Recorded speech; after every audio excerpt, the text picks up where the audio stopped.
Halos karamihan sa atin, kilala na si Dr. Willie Ong. Isa ito sa mga doktor na hinahangaan ko sa Pilipinas. Isa din ako at ang aking pamilya na nagbibigay dagdag suporta sa kanyang karera sa nakalipas na halalan. Base sa aking pananaliksik, ang tao na ito ay marami na ring natutulungan pinansyal sa likod ng kamera.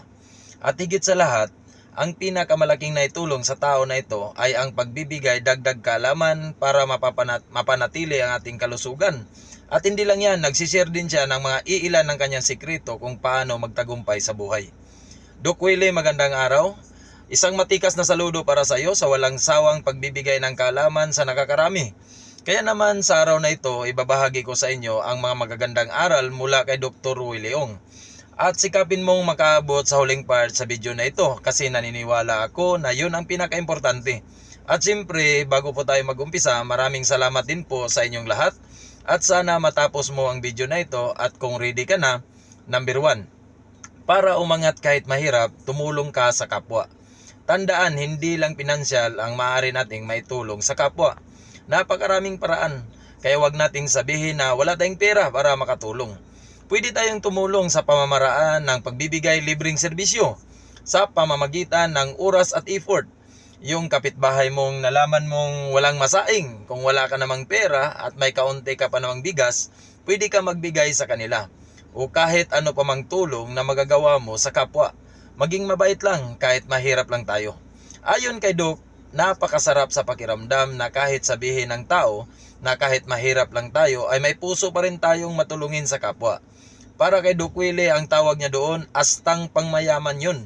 Isa sa sikreto ng mga matagumpay na tao. Sabi nga nila, para umasinso ka, gayahin mo ang mga ginagawa ng mga matagumpay o mayayaman na tao. Number 2, para umangat kahit mahirap, pwede kang magtayo ng maliliit na negosyo. Ang aral na ito ay subok na. Marami nang nagpapatunay nito simula noon hanggang ngayon. Ang ibig sabihin ni Doc Willie dito ay dapat makagawa ka ng paraan para madagdagan pa ang income o tinatawag niya itong sideline income. Tandaan natin, marami sa malalaking kumpanya sa ngayon ay nag-uumpisa lamang din ito sa maliliit noon.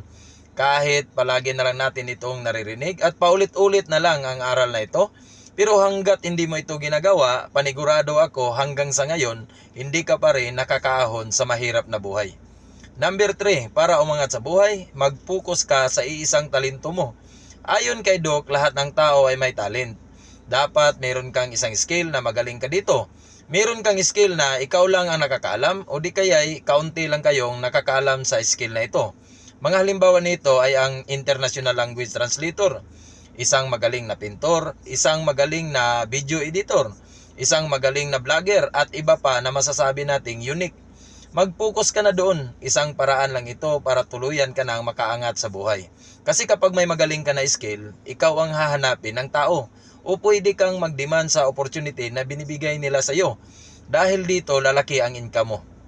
Number 4, para umangat sa buhay, tanggapin mo ang mga government assistant.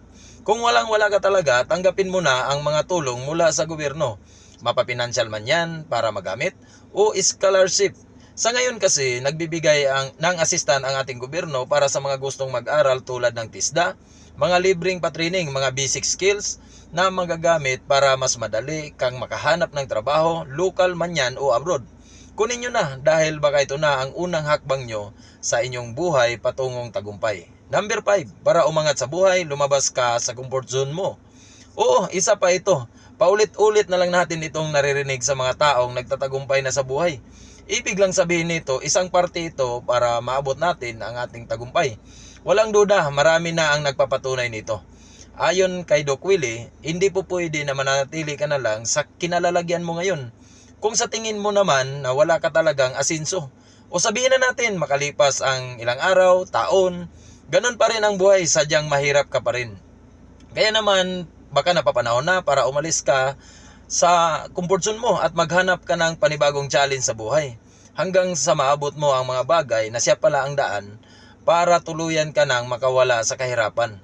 Huwag kang matakot, lalo na kung sa tingin mo may panahon ka pa para gawin ang mga bagay na ito. Ulitin ko, lumabas ka muna dyan sa pinagkakalagyan mo. Maghanap ka ng mga taong makakatulong sa iyo at makapagbigay ng advice. Tao na may tunay na karanasan o di kaya ay tao na may tagumpay na sa buhay. Kasi sabi nga nila, blind cannot lead the blind. Number 6, para umangat sa buhay, dapat masanay ka sa mga mayayaman na tao. Ayon kay Doc Willie, ito yung masakit na katotohanan, baka yung iba maging mali pa ang pagkaintindi nito. May pagkakaiba ang asta at ugali ng mayayaman kumpara sa mga ordinaryong tao. Ang point niyan dito para sa akin, kapag nakahalubilo mo ang mga mayayaman, pwede kang maimpluwensya sa kanila at malaki ang chance na mabigyan ka ng mga good idea kung paano palaguin ang buhay mo. Ang binigay niyang halimbawa dito ay ang mga taong nagtatrabaho sa mga malalaking hotel na kahit mahirap lamang o simple lang ang buhay, natuto silang umasta ng mayaman, natuto silang kung paano makitungo sa mga mayayaman. At ayon sa kanya, ang pinakamalaking benefits mo dito ay matutunan mo kung ano ang rich mindset. Yung hindi mayabang, yung hindi magastos, o mga good points ng mga mayayaman ang dapat matutunan o gayahin. Number 7, para umangat ang buhay, dapat masipag, madiskarte at marunong magtiis. Ayon pa kay Doc Willie, ito ang pinakamahirap na parte ng buhay para umangat ang isang tao. Ang point niya dito, iilan lang sa atin ang kayang malagpasan ito. Ito yung time na kahit nalugi ka na, napahiya ka na, ininsulto ka na, ang tangi mo lang sasabihin ay okay lang. Tiis lang. Ayon sa kanya, mga naging karanasan niya sa pag-a-apply ng trabaho noon, kung saan-saan siya nakakarating, kapag tinatanggihan siya, ang tangi lamang niyang sinasabi ay okay lang. Dahil ayon sa kanya, siya naman daw ang nakikiusap.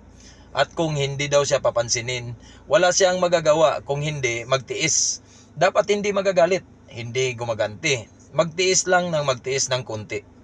Number 8, para umangat ang buhay, dapat meron ka nito, integridad at reputasyon. Kapag ikaw ang taong meron nito, huwag mo itong pakawalan.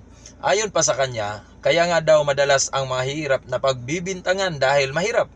Baka daw magnakaw, baka scammers, o di kaya ay gagawa ng hindi maganda.